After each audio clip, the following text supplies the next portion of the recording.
This jacket uses the coolest World War II British military fabric of all time. It uses a cotton fabric that is so cool and so effective that in World War II, this replaced nylon. Mind you, nylon in the 1940s was a miracle fabric. There were the stocking riots when people couldn't get nylon for their stockings. It takes a lot of work to keep ahead with you women and your changes. And nowadays, people are looking at it to replace Gore-Tex.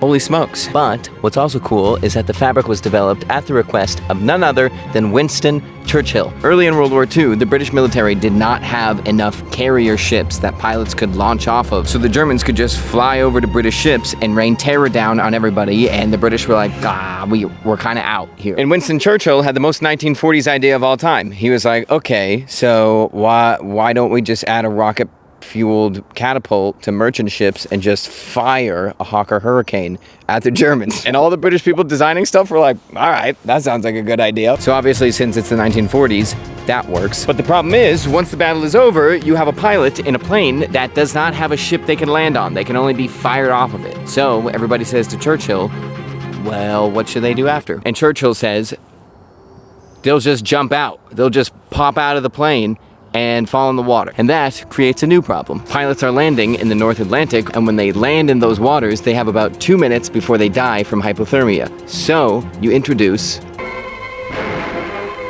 In real life, a ditching like this for the pilot of a wrecked aircraft has often meant death by exposure and freezing. The RAF immersion suit comes into focus. It's made with a double layer of rubber, with the object of conserving body heat in water. If we fully know our pilots are going to eject themselves out of their aircraft into the sea, how long can they survive in the sea? Current sea survival time, approximately 2 minutes. Not good. We need a new immersion suit, one that can keep a pilot alive for far longer. So, you need to call up the Shirley Institute, aka the British Cotton Industry Research Association, and say, hey, you know that thing that cotton fibers do to keep a seed moist? We need to use that specific property on our clothing to protect pilots ejecting out of aircraft. And so they did, and they developed Ventile. Ventile, an extremely densely woven cotton fabric made from some of the longest and finest cotton fibers available on the planet. The suit weighs only a few ounces, but it may well mean the difference between life and death. They engineered the yarn twist, the weight of the weave, the type of the weave, every single possible thing they could until they were happy. And they made the Mark 7 Ventile immersion suit, introduced in 1951.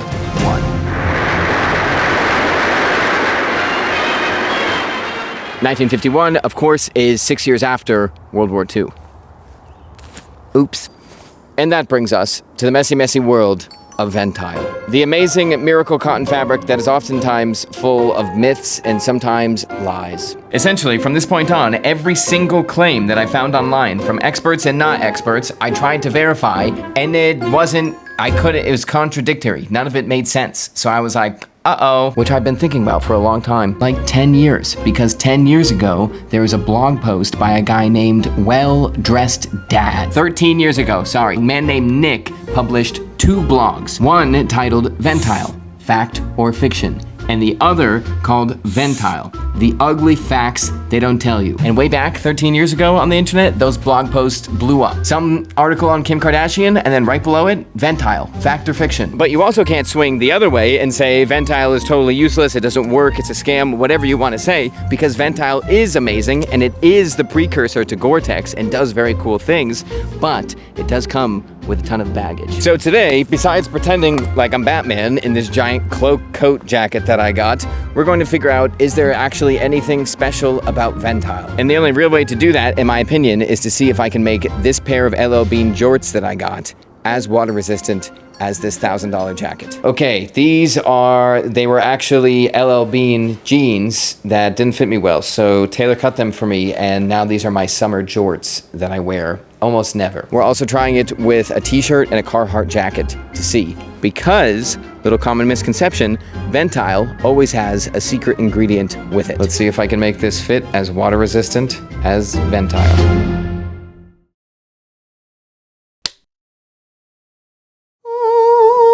Founders Edition. Oh boy. Fun fact, rubber companies dominated the planet for a little bit. Uniroyal, aka the United States Rubber Company, was one of the first 12 companies to be in the Dow Jones. It traded under the ticker R. Just the letter R. At that time, rubber companies made anything that they could themselves with rubber. And B.F. Goodrich wanted to make sneakers in the 1960s. So they made a little company called CVs. And then B.F. Goodrich was like, nah, actually, we should probably just focus on tires, so let's sell CVs. And they did, to a giant footwear brand. And then the giant footwear brand got in trouble with the US government, and the US government said, this is becoming a monopoly, you have to kill some of your companies. And that company killed CVs. 40 years later, and the brand was reborn. 60 years later, and the new revived CVs called up Daddy, B.F. Goodrich, and said, hey, how about one more time for old time's sake? Feast your eyes on the CV x B.F. Goodrich Founders Edition yacht shoe. Obviously, CVs also makes other pieces of footwear as well. I've been wearing the Hawthorne quite often as I meander around town. I actually got my second pair of Tiburon Trekkers in the mail recently because Taylor's sister Cassidy took my first pair because they were too small for me. But this yacht shoe is certainly what I'll be wearing the most. This is a stitch-for-stitch revival of a 60-year-old pair of CVs, complete with a fully siped outsole so you don't slip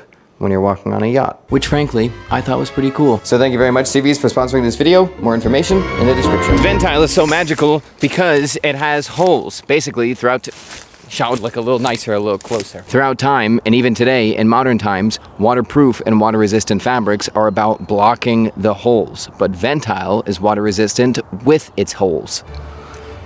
But if you want true water resistance and you don't have something with you like Ventile, you need to cover those holes somehow, some way. The first thing until this video I thought we did to stop those holes was this: wax or oil cotton fabrics. Obviously Barbour was a big proponent of this, but really sailors covering their sails, and Linseed, you've heard me say it a billion trillion times, they were the first guys to say, hey, if this is schmutzed with something, it's more wind and water resistant. But I just found out they weren't the first guys. This is what the Europeans did first. I don't know how I didn't think of this, but there's Mesoamerica, North American indigenous people, people in China. They all had different ways of waterproofing things thousands of years before this. Waxes and oils obviously weren't perfect though, because they wore off over time. They were temperamental depending on the temperature. The coating had to be perfectly even or they weren't water resistant. So not the best, but pretty good. In the 1800s though, things started to change pretty fast. One very famous name in the world, Charles Mackintosh invented the Mackintosh raincoat, where he sandwiched a layer of rubber between two regular layers of fabric. But it still wasn't the best. So we switched from sandwiching rubber between two layers to applying that rubber directly to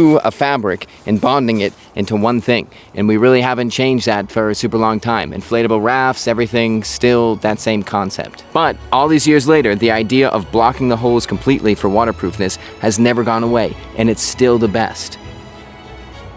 Unless, what if you made a fabric that was so dense, so tightly woven, that yes, it still had holes, but those holes were too small to allow water to go through them. When a drop of water hits a Ventile weave, as it's about to do, those cotton fibers swell up and get so close together that water physically can't get through the density of the weave. Ventile fabric is woven so tightly and it's so dense that when it's dry, the gaps in the fabric are around 10 microns in size. That is 5 to 10 times finer than a human hair, or about as thick as plastic wrap. But cotton is very hydrophilic. It loves to absorb water. So the Shirley Institute was thinking, well, when it absorbs water, it's gonna get a little fatter. So if we get it really close together when it's dry, the water is gonna do the rest of the work for us, and we'll go from 10 microns to 2 to 3, which is about the size of half of a red blood cell. So then nothing's getting through this weave, baby. That is how Ventile works. But the way Ventile works is also the biggest source of mystery and mythology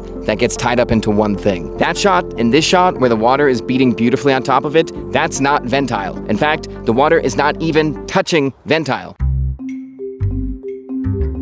Ventile is not the first ever super dense cotton fabric that ever existed. It belongs to a specific category of old outerwear, really from the 1880s all the way to the 1980s. For example, dishwasher fabric is very similar to Burberry's famous gabardine, first introduced in 1879, 64 years before Ventile, but very similar in a lot of ways. And this is another very famous high density, really tightly woven cotton fabric called Grenfell cloth, introduced 20 years before before Ventile by none other than Grenfell. Grenfell cloth, Burberry, later Eddie Bauer. There's this really cool one that begins with a J. I forget what it was called. They all are doing something very similar, and they were all advertising to adventurers, mountain climbers, pilots, land speed record drivers, race car drivers, that's probably not the right word. But this type of extremely dense cotton was very useful because usually it didn't stand on its own. It had a secret ingredient. DWR.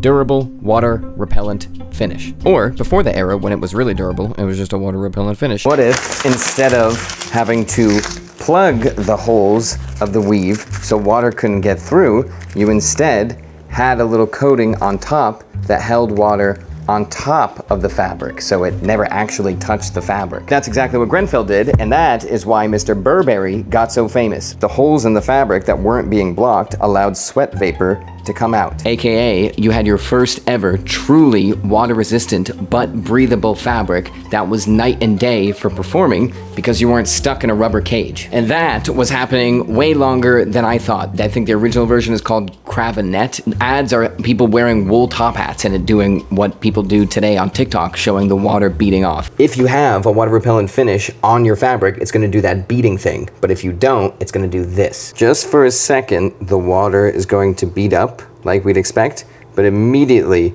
it's absorbing into the cotton. So you can still hold a lot of the water with the fabric, but it is slowly dripping through the other side.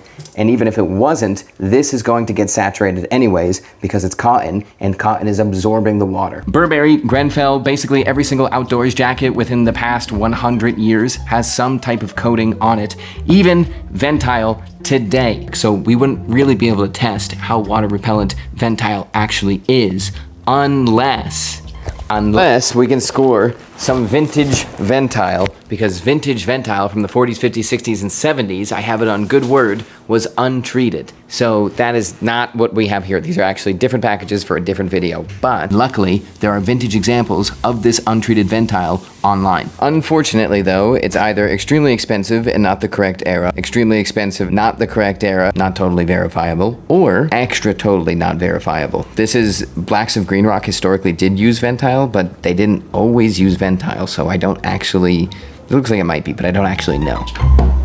I did speak to Ventile. I spoke to them for about an hour on a phone call. I spoke to one guy. He was very nice. He said he could get me a swatch, and then after the call, he never responded to me again. I really, truthfully, don't believe that was for any malicious reasons. They're not trying to cover anything up. They just got bought recently, so they were switching things over, like, as I was talking to them.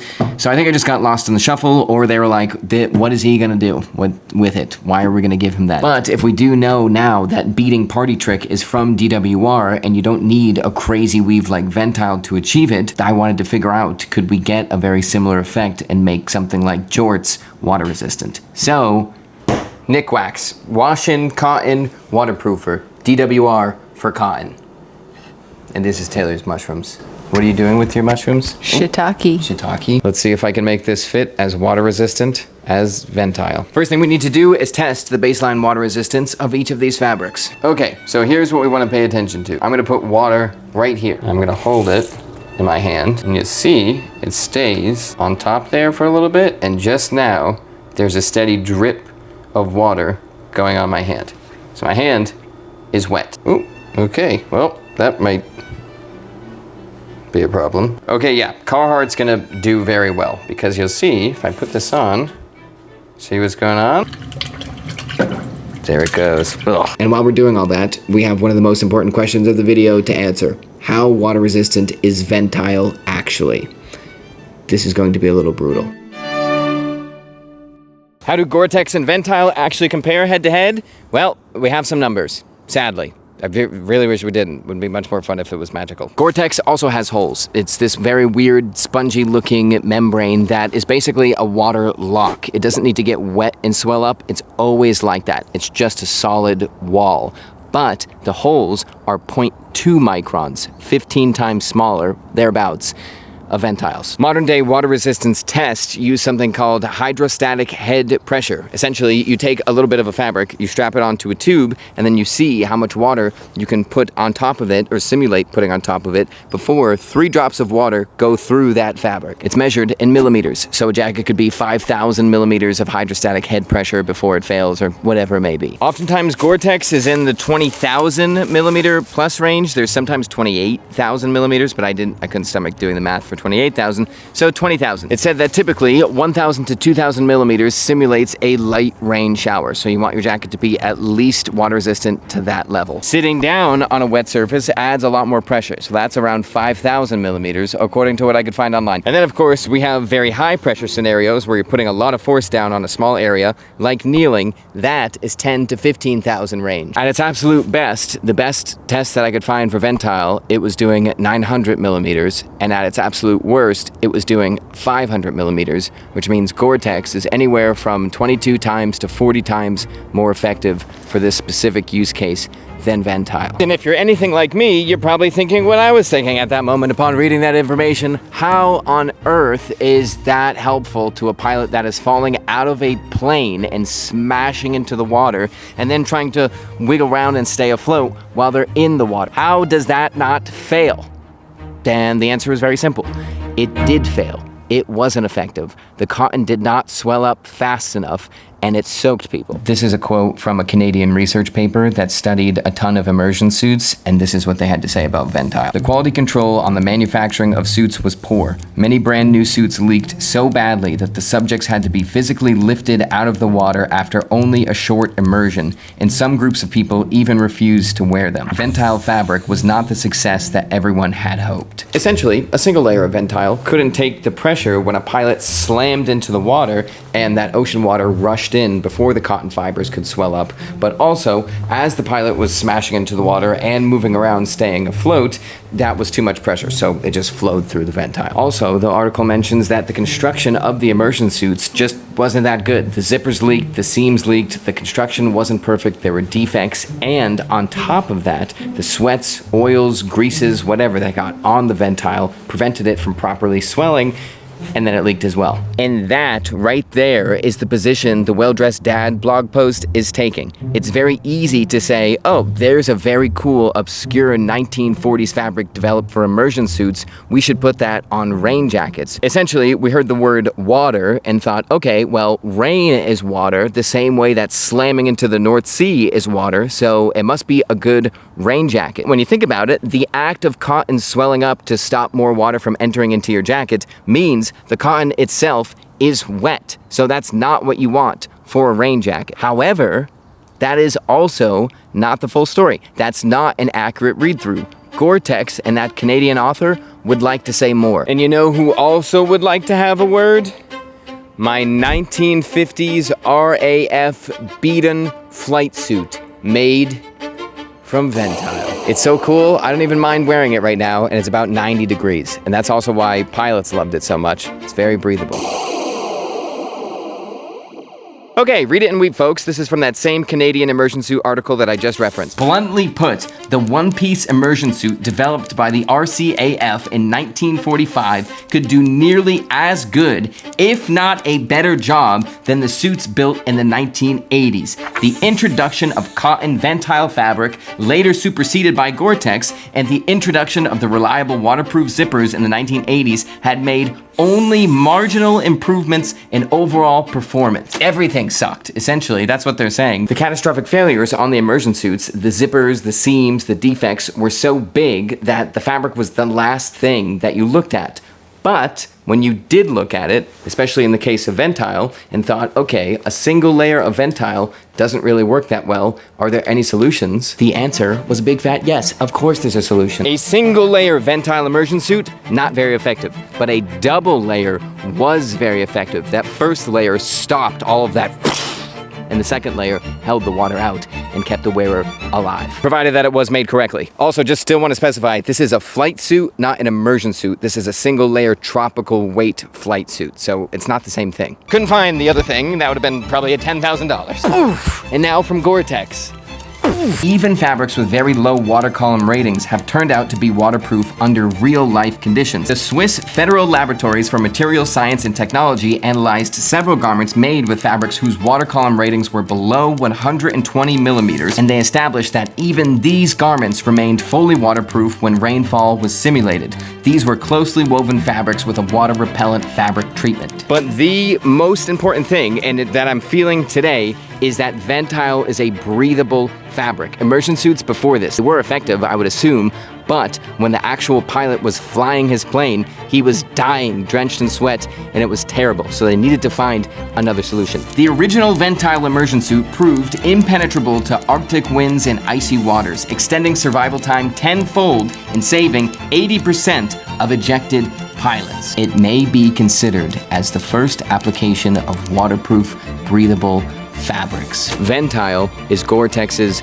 dad, and if for some reason Gore-Tex didn't exist, I think we'd still be wearing something very similar, even if synthetic materials also did exist. But the secret thing here is Gore-Tex is kind of doing the same thing. You always have a layer in front of a Gore-Tex jacket. The Gore-Tex membrane is sandwiched in the middle like an old Macintosh raincoat, and the outside of those jackets is typically just a DWR-coated nylon. If the Gore-Tex membrane gets wet, it is also saturated and wetted out and doesn't breathe. The people at the Shirley Institute really did engineer quite a marvel. There is no doubt about that, and that is the main difference between the Burberry gabardine fabric, Grenfell's tightly woven twill, whatever they want to call it, and Ventile. The engineering that went into each of them for different purposes. Ventile specifically was a low-twist, long-staple cotton Oxford weave that was meant for a pilot to smash into the North Sea and survive. That was its use case, and that specific use case really doesn't need a DWR coating. It's not going to do anything, so why even put it on the fabric? And that is why, when you put water on this flight suit, it doesn't bead up. 1950s DWR Ventile beading test, take one.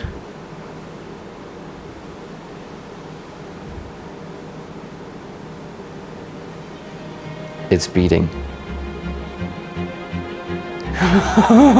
Just a minute. It does appear, Michael, that the water is beating up on top of your Ventile flight suit. Okay, so we had a bit of an issue, and I was like, crap, I don't understand Ventile. I don't know how it works because the water is beating up on this 1950s untreated flight suit. And then I was like, oh, wait a minute. This might be the first ever Iron Snail fabric historic fact that we have ever discovered, and it's actually just not commonly known, and there's something else going on. We needed more evidence. Of course, this could be treated later in life, whatever. We need actual evidence that that is what's happening and that I'm not a moron. Someone's gonna comment, no, Michael, you're definitely still a moron, but doesn't matter, because you know who has my back?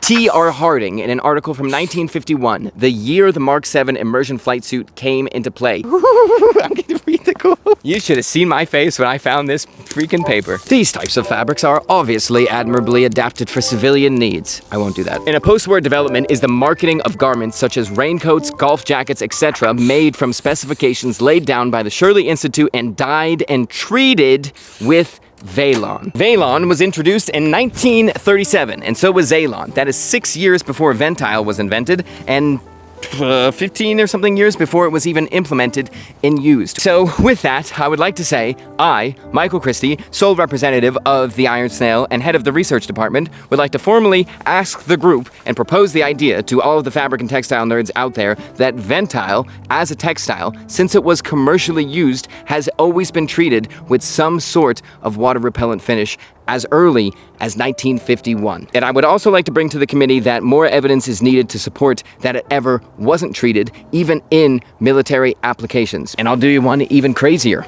Obviously, I had to verify that this flight suit was actually made from Ventile, and it was sold on 2 different websites at 2 separate times as a Ventile flight suit. That's the same flight suit. The ones you're seeing in the images is the same thing I'm wearing today.